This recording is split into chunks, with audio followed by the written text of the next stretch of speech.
Subscribe now and press the bell icon. Never miss an update.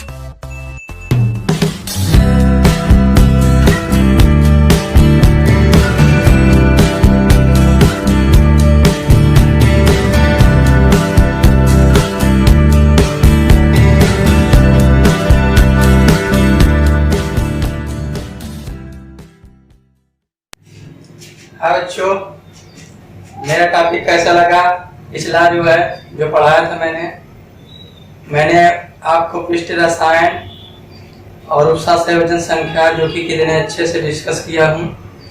ये सभी topic आपको पसंद आए होंगे। तो आज मेरा न्यू चैप्टर है डी ब्लॉक, DYF ब्लॉक। ये भी इम्पोर्टेंट चैप्टर है आपके एग्जाम की दृष्टि से, और यहाँ से 2 क्वेश्चन फिक्स से आना ही आना है, ठीक है ना। इसको आप तैयार कर लीजिए। पहला क्वेश्चन तो यह आएगा, डी ब्लॉक के तत्व संक्रमण तत्व किससे कहते हैं, और इनके रंगीन होने का गुण और चुंबकीय होने का गुण और उत्प्रेरकीय गुण को समझाइए। ऐसे भी क्वेश्चन एग्जाम में पूछ लिए जाते हैं, ठीक है। तो इसको देखिए हम लोग, डी ब्लॉक के तत्व किसे कहते हैं, ठीक है। तो डी ब्लॉक के तत्व किसे कहते हैं, देखिए डी ब्लॉक के तत्व उसे कहते हैं जो यस ब्लॉक और पी ब्लॉक, यस ब्लॉक और पी ब्लॉक दोनों के मध्य स्थित हो, ऐसे इस तरीके से, और लगभग 4 श्रेणियों में, ठीक है ना। तो यस ब्लॉक और पी ब्लॉक के बीच में जो तत्व स्थित होते हैं लगभग 4 श्रेणियों में, 3D, 4D, 5D, 6D, 3 तत्वों को जो है बोलते हैं संक्रमण तत्व या डी ब्लॉक के तत्व, ठीक है ना। फिर से समझ लीजिए, वे तत्व जो एस ब्लॉक व पी ब्लॉक के बीच में 4 श्रेणियों 3D, 4D, 5D, 6D के रूप में होते हैं, उन्हीं को संक्रमण तत्व या डी ब्लॉक के तत्व कहते हैं, ठीक है ना। अब इनका इलेक्ट्रॉनिक विन्यास निम्न प्रकार से चालू होता है। ये देखिए 3D, 4D, 5D, 6D, जब तक ये चारों श्रेणियां पढ़ नहीं लेंगे तब तक डी ब्लॉक का तत्व खत्म होने वाला नहीं है। इन चारों श्रेणियों को आपको पढ़ना बहुत ही जरूरी है, ठीक है ना। ये चारों श्रेणियां किस आधार पर बनी है देख लीजिए। देखिए हम लोग जानते हैं शून्य वर्ग के जो तत्व होते हैं ये होते हैं लास्ट वाले, हे, ने, हर, कर, एक्स, रन, ठीक है। हे, ने, हर, कर, एक्स, रन यानी helium, नियान, argon, krypton, xenon, radon, ये शून्य वर्ग के तत्व। शून्य वर्ग के तत्व की पहचान क्या है? जिनका जो है वाहितम कोष पूर्ण रूप से भरा हो, मतलब जिनकी स्टेप पूरी तरह से पूरा हो, उसे शून्य वर्ग के तत्व बोलते हैं। इसमें हीलियम और नियान को छोड़ करके बाकी जो बचा आर्गन, क्रिप्टॉन, जीनान, रेडान, इन्हीं को जो है 4 बेस पर बना दिया गया। 3D, 4D, 5D, 6D श्रेणी बना दी गई। तो ये 3D श्रेणी आर्गन से बिलोंग करता है, 4D श्रेणी क्रिप्टॉन से बिलोंग करता है, 5D श्रेणी जीनान से बिलोंग करता है, और 6D श्रेणी रेडान से बिलोंग करता है। तो मैं इसलिए आपको बता रहा हूँ इतना समझा करके, क्योंकि हम लोग अगली हेडिंग यही पढ़ने वाले हैं, 3D, 4D, 5D और 6D श्रेणी और इसकी विशेषता और गुण हम लोग पढ़ने वाले हैं, ठीक है ना। इसीलिए मैं यहाँ पे बना के दिखा दिया हूँ, ठीक। अब इसका इलेक्ट्रॉनिक विन्यास बताएं कैसे भरा जाता है। तो जो डी ब्लॉक का ये जो चारों श्रेणियां हैं, जो उनका इलेक्ट्रॉनिक विन्यास होता है इस प्रकार से होता है। देखिए 3D, 4S इस फॉर्म में होता है। इसमें इलेक्ट्रॉन S में 1 से 2 तक भरे जाते हैं, इसमें इलेक्ट्रॉन 1 से 10 तक भरे जाते हैं डी में, ठीक है ना। ये इसका इलेक्ट्रॉनिक विन्यास होता है। अभी इस चारों श्रेणियों का इलेक्ट्रॉनिक विन्यास निम्न प्रकार से होता है, इसमें कुछ अपवाद भी होते हैं, तो मैं अभी आप इसको जो है लास्ट में डिस्कस करते हैं, ठीक है ना। अभी बस केवल मैं यहाँ आपको समझाने के लिए यहाँ पे कोशिश कर रहा हूँ, ठीक है। आप देखिए, और डी ब्लॉक की परिभाषा और है, डी ऐसे तत्व जिनका वाहितम कोष का इलेक्ट्रॉन n-1d कक्षक में प्रवेश करे, कक्षक या कोष, ऐसे तत्व जिनके वाहितम कोष का इलेक्ट्रॉन n-1 कोष में प्रवेश करे उसी को बोलते हैं डी ब्लॉक तत्व। ये दूसरी थ्योरी हो गई आपकी, ठीक है। तो कैसे, यहाँ देखिए यन यहाँ क्या है 4, तो 4 में से अगर 1 घटा दिए डी, तो देखिए 4 में से 1 गया 3D, ये देखिए आ गया ना 3D, ये देखिए 3D यहाँ है भी। इस प्रकार से जो है हम लोग कह सकते हैं वे तत्व जिनमें बाहरी कक्षा का इलेक्ट्रॉन n-1 d को कोष में भरता है, उसको संक्रमण तत्व डी ब्लॉक के तत्व कहते हैं। तो आपको समझ में आ चुका होगा, ठीक है ना। अभी चलिए हम आपको चारों श्रेणियां बनाकर समझाते हैं अच्छे से, ठीक। देखिए आपके सामने 3D श्रेणी पेश हो चुकी है, ठीक है। और इसके बारे में जान लीजिए, ये काफी एक प्रकार से आपका मजेदार है, इंटरेस्टिंग है, ठीक है ना। तो ये BSc लेवल है पूरा, लेकिन इंटर में पता नहीं कैसे दे दिया है, तो दिया है तो पढ़ना पड़ेगा, मजबूरी है हमारी, ठीक है ना। देखिए ये देखिए 3D श्रेणी का इलेक्ट्रॉनिक विन्यास ये होता है, आर्गन से चालू होता है, जैसा कि पीछे मैं बता चुका हूँ। आर्गन, क्रिप्टॉन, जिनान, रेडान, 4 प्रकार के तत्वों पे ये जो है श्रेणी आधारित है, यानी अक्रिय गैस तत्व पे चारों श्रेणी आधारित है, ठीक है ना। तो इसमें जो इलेक्ट्रॉनिक विन्यास होता है, देखिए यहाँ पे, तो यहाँ पे इसका इलेक्ट्रॉनिक विन्यास ये होता है, मतलब ये इलेक्ट्रॉन भरने का क्रम है जो आपको यहाँ दिया गया है।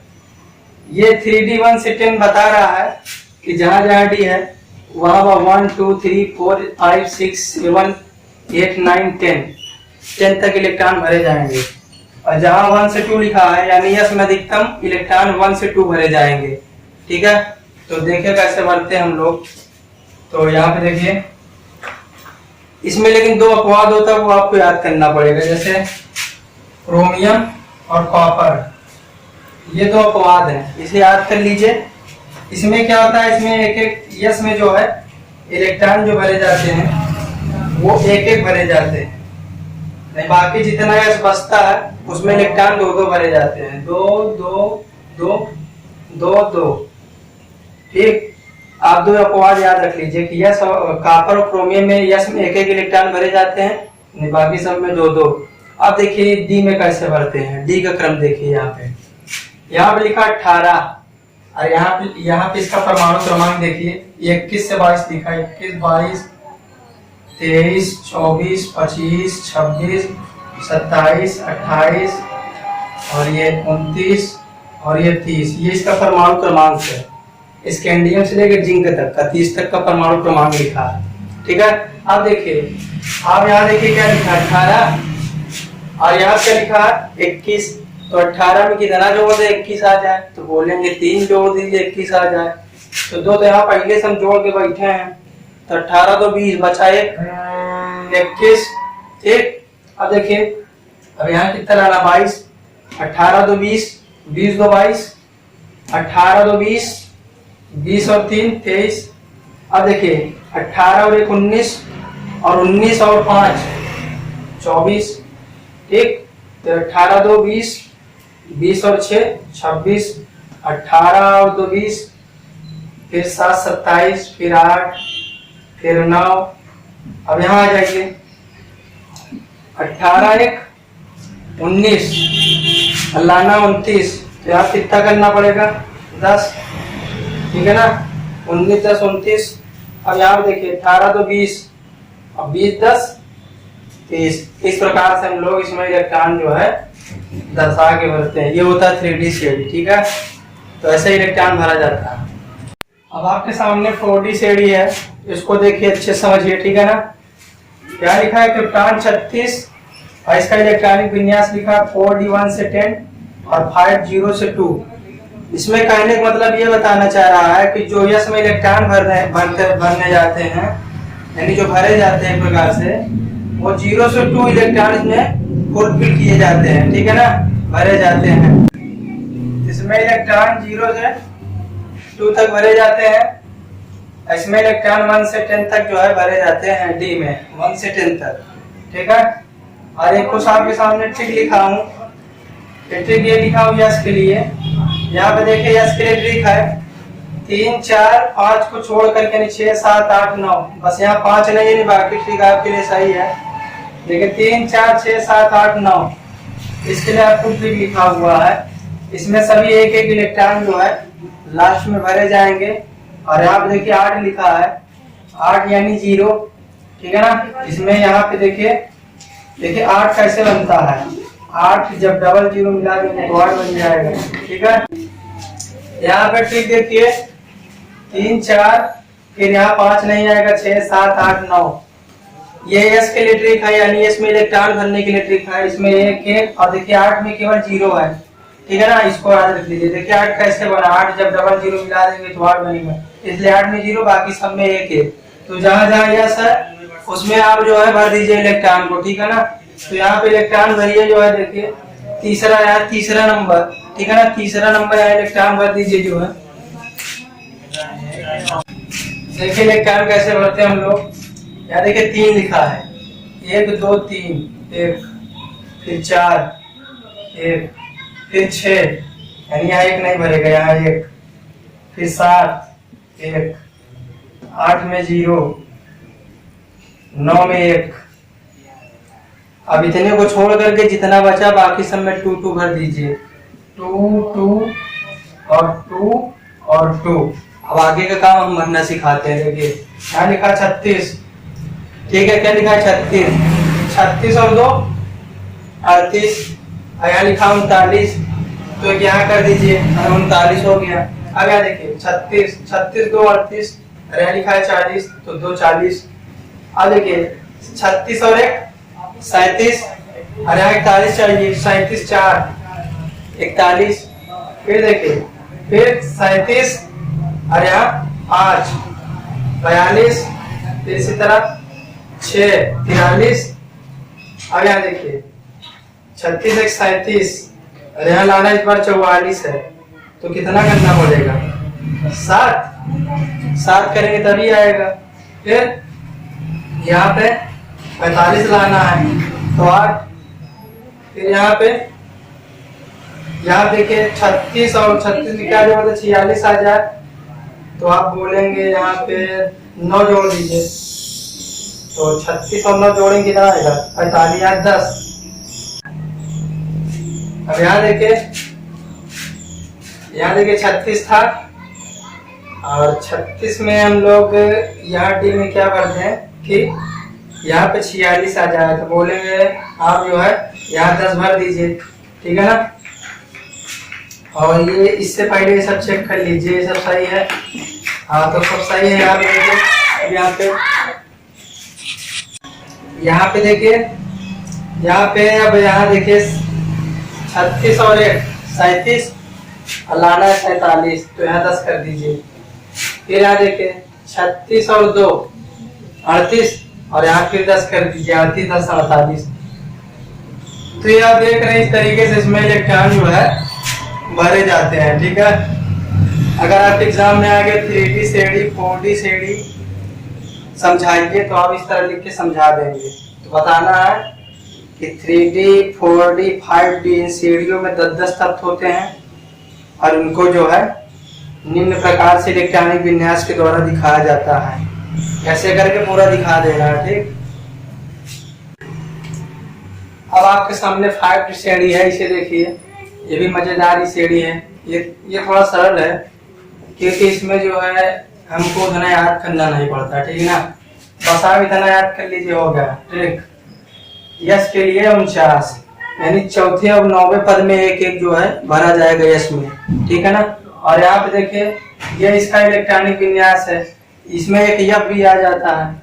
यफ में इलेक्ट्रॉन 0 से 14 तक भरे जाते हैं, और डी में 1 से 10 तक, और यस में 1 से 2 तक, इसमें हम लोग भरते हैं, ठीक है। तो यफ में 0, यहाँ 0 से भरते हैं कहाँ तक, 14 तक, ठीक है ना। तो लेकिन इसमें क्या होता है, सभी केवल पहला वाला 0 भरा जाता है, बाकी सब 14 इलेक्ट्रॉन जो है इसमें पहले से फुल रहता है, ठीक है ना। केवल इसमें पहले में 0, नहीं बाकी सब में 14 इलेक्ट्रॉन फुल रहता है।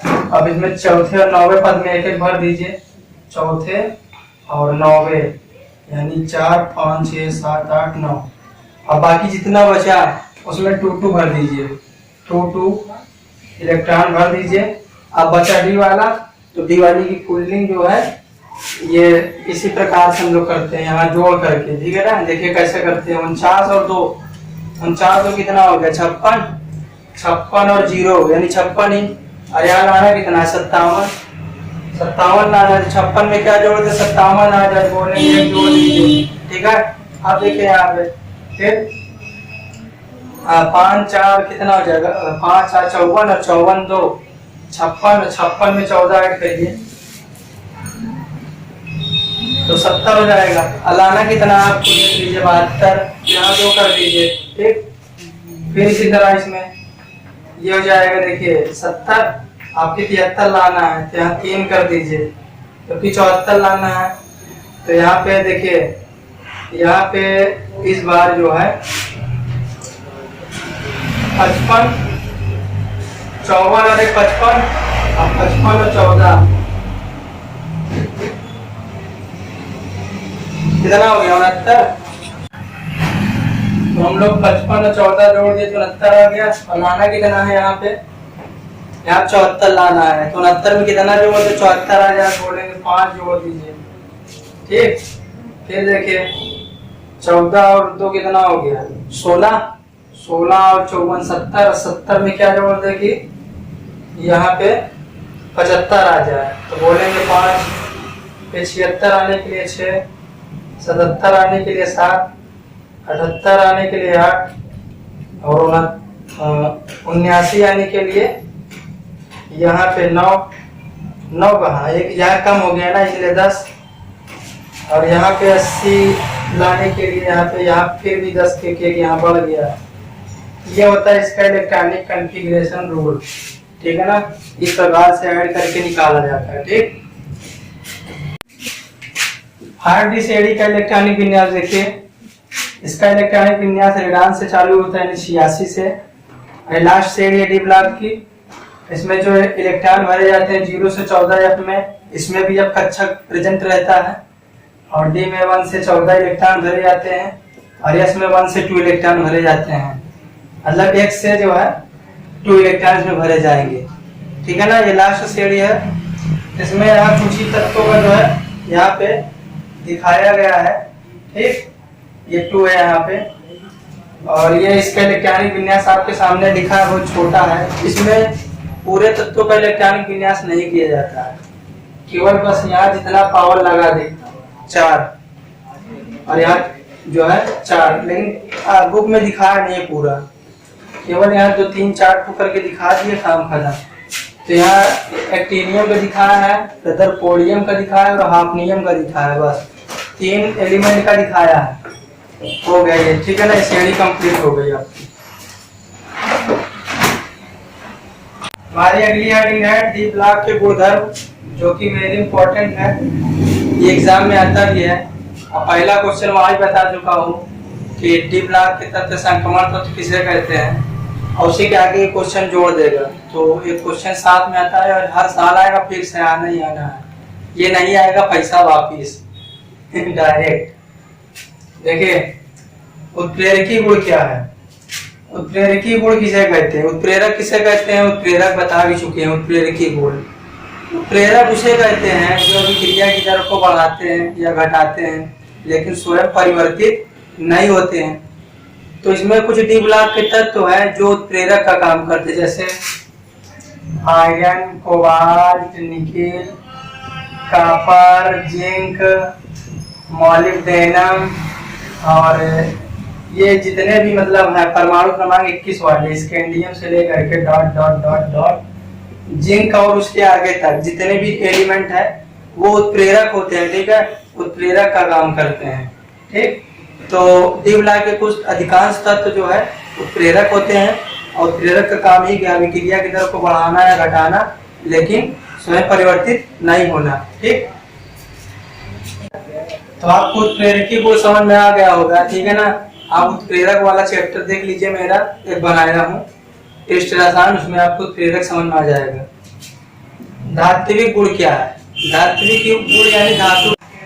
तो धात्विक गुण में हम किसके बारे में पढ़ेंगे, धातु के बारे में, जैसे धातु आयरन, कोबाल्ट, कॉपर, निकेल, ये सब क्या है हमारे, ये सब धातु है।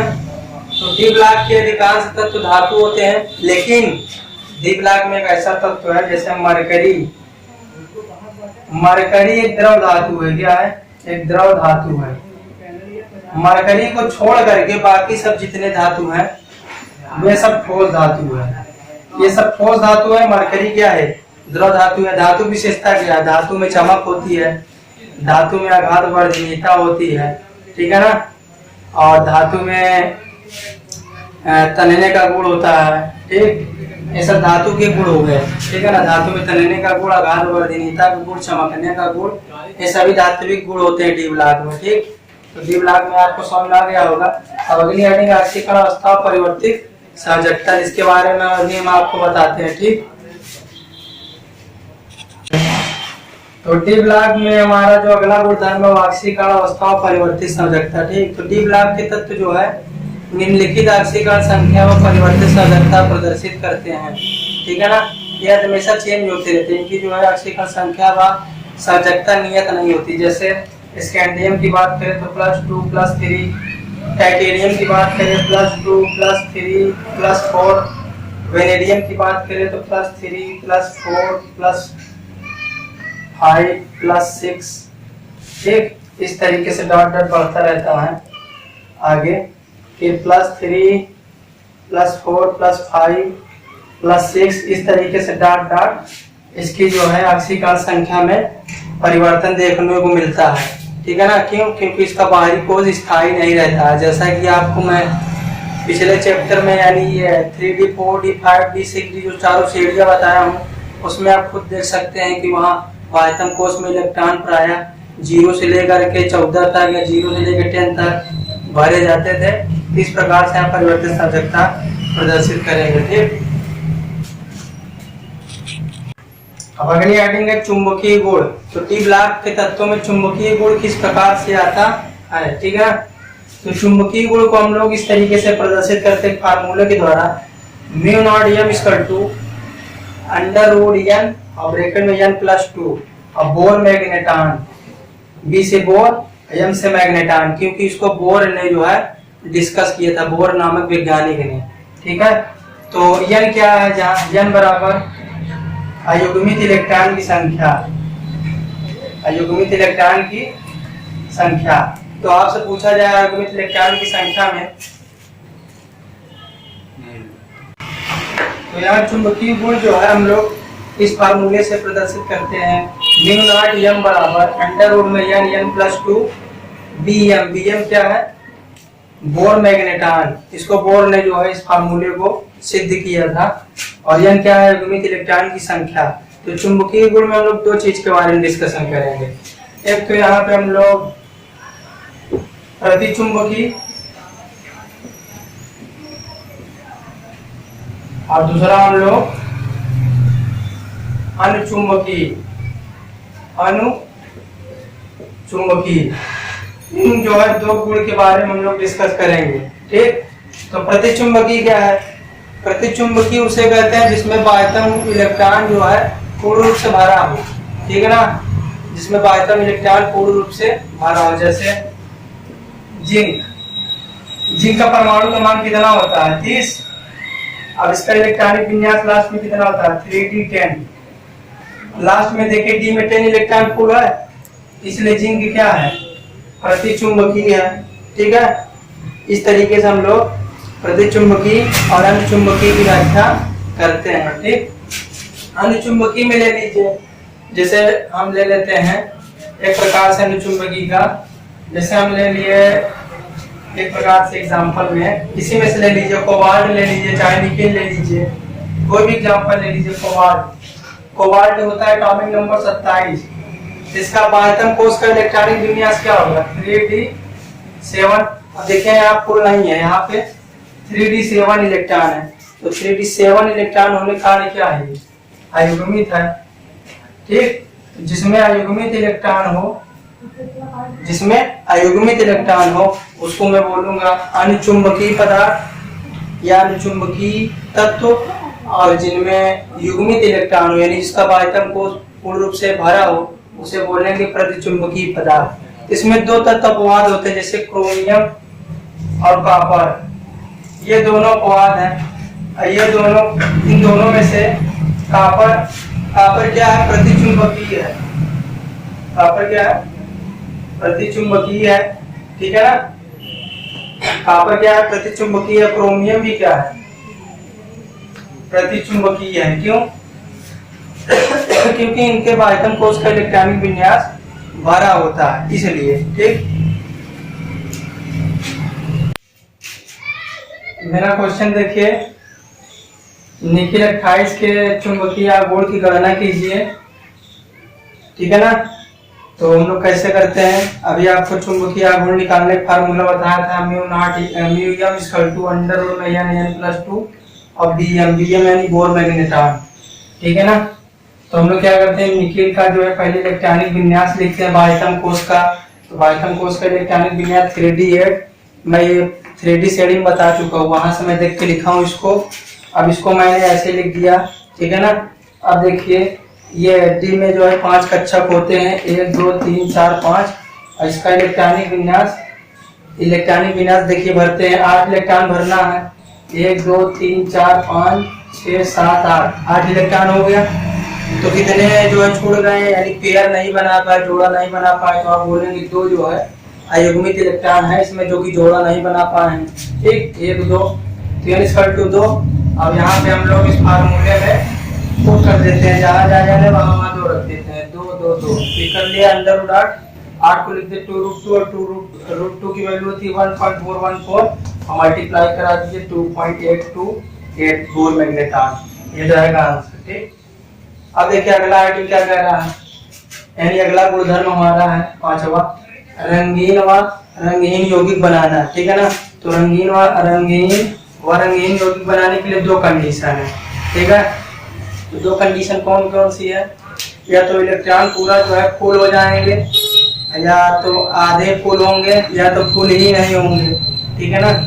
फिर से सुन लीजिए, या तो इलेक्ट्रॉन पूरा भरे होंगे लास्ट में, या तो आधे भरे होंगे, या तो पूरे भरे ही नहीं होंगे। यही कंडीशन है रंगीन और रंगहीन यौगिक बताने का। ठीक, तो यहाँ पे देखिए, जैसे देखिए ये पूरा जो है भरा हुआ है, जिंक 30, इसका जो है बाहरी कक्षा जो है पूरी भरी हुई है यहाँ पे, तो ये स्थायी है। कैसा स्थायी है? पूर्ण रूप से।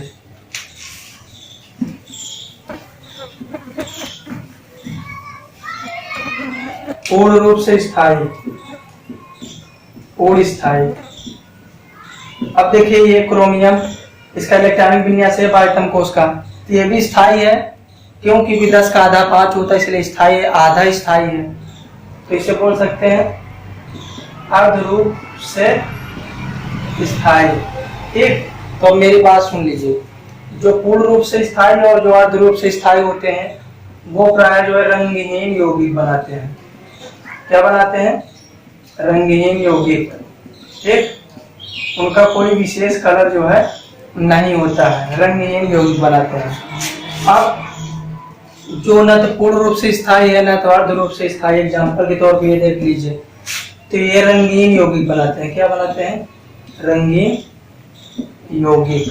ठीक, समझना, ये रंगीन यौगिक बनाते हैं, और ये जो है जो पूर्ण रूप और अर्ध रूप से स्थायी वो रंगहीन यौगिक बनाते हैं। तो 5वीं आइटम हमारी इस प्रकार से कंप्लीट होती है। ठीक, क्योंकि यहाँ देखिए ना तो ये पूर्ण रूप से डी भरा है लास्ट में, और ना ही अर्धी रूप से भरा है, इसलिए ये रंगीन यौगिक बनाते हैं। और ये देखिए पूर्ण रूप और ध्रुव, इसलिए रंगीन यौगिक। तो आपको समझना हो गया। ठीक है,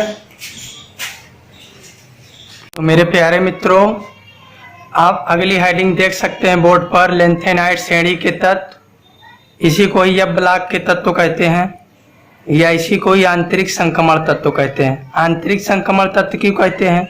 क्योंकि इनमें से 2 तत्व के एक्टिनियम एक लॉरेंशियम, ये दोनों डी ब्लॉक के अंदर जो है स्थित है।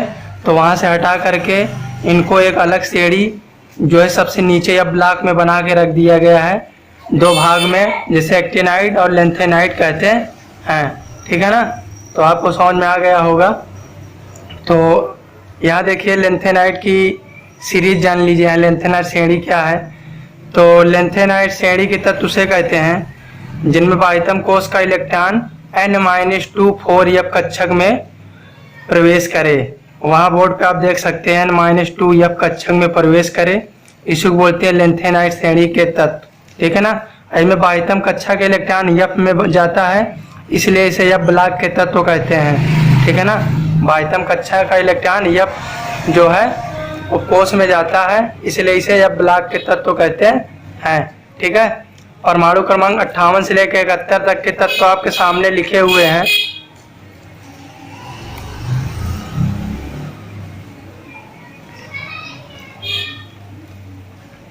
तो परमाणु क्रमांक आप वहां देख सकते हैं 58 से 71 तक के तत्व आपके सामने लिखे हुए हैं, जैसे सीरियम, प्रोमेथियम और हो गया neodymium, promethium, samarium, europium, gadolinium, terbium, dysprosium, holmium, erbium, thulium, ytterbium और लुटेशियम। तो जितने तत्व देख रहे हैं तो ये सभी हमारे लेंथेनाइड श्रेणी के तत्व हैं, ठीक है। तो आशा करता हूँ आपको समझ में आ गया होगा। तो यहाँ पे अब आप अगली हेडिंग देख सकते हैं, लेंथेनाइड संकुचन, जो कि वेरी इंपॉर्टेंट हेडिंग एग्जाम में आता है, ठीक है। तो लेंथेनाइड संकुचन किसे कहते हैं जान लीजिए। तो लेंथेनाइड संकुचन जानने से पहले आप कुछ मेरी बातों पे ध्यान दे दीजिए तो ज़्यादा सही रहेगा। ये कहना चाहता हूँ कि जैसे हम लोग वर्ग में ऊपर से नीचे आते हैं तो क्या होता है, परमाणु के आकार में वृद्धि होती है परमाणु क्रमांक बढ़ने के साथ साथ, ठीक है ना। लेकिन आवर्त में ऐसा नहीं होता है। तो हम लोग लेंथेनाइड में क्या करते हैं, वर्ग तो होता नहीं है, इसमें आवर्त ही होता है। ये देखिए आवर्त में लिखा हुआ है सीरियम, प्रोमेथियम, नियोडियम, प्रोमेथियम, इस प्रकार से लिखा हुआ है आवर्त में, ठीक है ना। इस प्रकार हमारे सामने 14 तत्व देखिए मौजूद लिखे हुए हैं जो कि आवर्त में हैं। तो आवर्त में हम लोग यदि जो है बाएं से दाएं की तरफ जाएं, यानी सीरियम से लेकर के लुटेशियम की तरफ जाएं, तो क्या होता है, परमाणु क्रमांक में वृद्धि तो होती है। तो परमाणु क्रमांक में वृद्धि तो होती है, लेकिन जो तत्वों का आकार है वो जो है घटता जाता है धीरे धीरे। क्या होता है, उनके आकार में कमी आ जाती है, यानी घटती जाती है। तो इस प्रकार हम बोल सकते हैं कि सीरियम से लुटेशियम की ओर आवर्त में जाने पर तो तत्वों के परमाणु क्रमांक में वृद्धि होने के साथ साथ आकार में कमी आ जाती है, यानी आकार में छोटापन आ जाता है या इनकी परमाणु त्रिज्या एक प्रकार से घट जाती है। तो हम लोग इसी को बोलते हैं लेंथेनाइड संकुचन, ठीक। हमारी अगली हेडिंग है एक्टिनाइड श्रेणी के तत्व, इसको भी F ब्लॉक के तत्व कहते हैं। आप वहाँ देख सकते हैं बोर्ड में N-2 5F कक्षक लिखा हुआ है। तो इसमें जो इलेक्ट्रॉन भरता है N-2 5F कक्षक, यानी बाह्यतम कक्षक में जो है पूर्ण रूप से भरता है। तो इसमें कुछ तत्व देख लीजिए, थोरियम, और यहाँ पे लिखा हुआ है PA का मतलब प्रोमेथियम या प्रोटेक्टियम, और UA यानी यूरेनियम, नेपटून, और NP यानी नेपटूनियम, और PU यानी प्लूटोनियम, PU यानी प्लूटोनियम, और AM यानी अमरसियम, और CM यानी तो इसमें परमाणु क्रमांक 90 से 103 तक के जो तत्व हैं एक्टिनाइड श्रेणी में होते हैं, ठीक है ना। तो इस प्रकार से आप इसको जो है कक्षा 11 में देख सकते हैं, उसमें बना हुआ है पूरी आवर्त सारणी, तो आप वहां जाके पढ़ सकते हैं, ठीक है ना। तो अब यहाँ पे अगली हेडिंग हमारी एक्टिनाइड संकुचन, ठीक। एक्टिनाइड संकुचन जान लीजिए, जैसे लेंथेनाइड संकुचन था वैसे एक्टिनाइड संकुचन, ठीक। एक्टिनाइड संकुचन क्या है, जैसे लेंथेनाइड बताया तो वैसे एक्टिनाइड संकुचन। तो लेंथेनाइड संकुचन जान लीजिए, देखिए यहाँ पे जैसे हम लोग एग्जांपल ले लें, वही वाला सेम कंडीशन है कि हम लोग आवर्त में परमाणु क्रमांक 90 से 103 तक जाते हैं तो तत्वों के जो है आकार में कमी आती है परमाणु क्रमांक बढ़ने के साथ साथ। तो इसी को हम लोग बोलते हैं एक्टिनाइड संकुचन, ठीक है। तो परमाणु क्रमांक 90 से 103 तक जाने पे आवर्त में तो क्या होता है, तत्वों के परमाणु क्रमांक वृद्धि होती है लेकिन आकार में कमी होती है। इस कमी को एक्टिनाइड संकुचन कहते हैं, ठीक है। तो यहाँ पे लेंथेनाइड जो पढ़ाए थे इसको Ln से प्रदर्शित करते हैं, और यहाँ पे जो हम एक्टिनाइड पढ़ाए थे इसे An से प्रदर्शित करते हैं। तो इस प्रकार से मेरा चैप्टर यहाँ पे क्लोज होता है, ठीक है। इतना ही आपके एग्जाम में आएगा यहाँ से, ठीक है।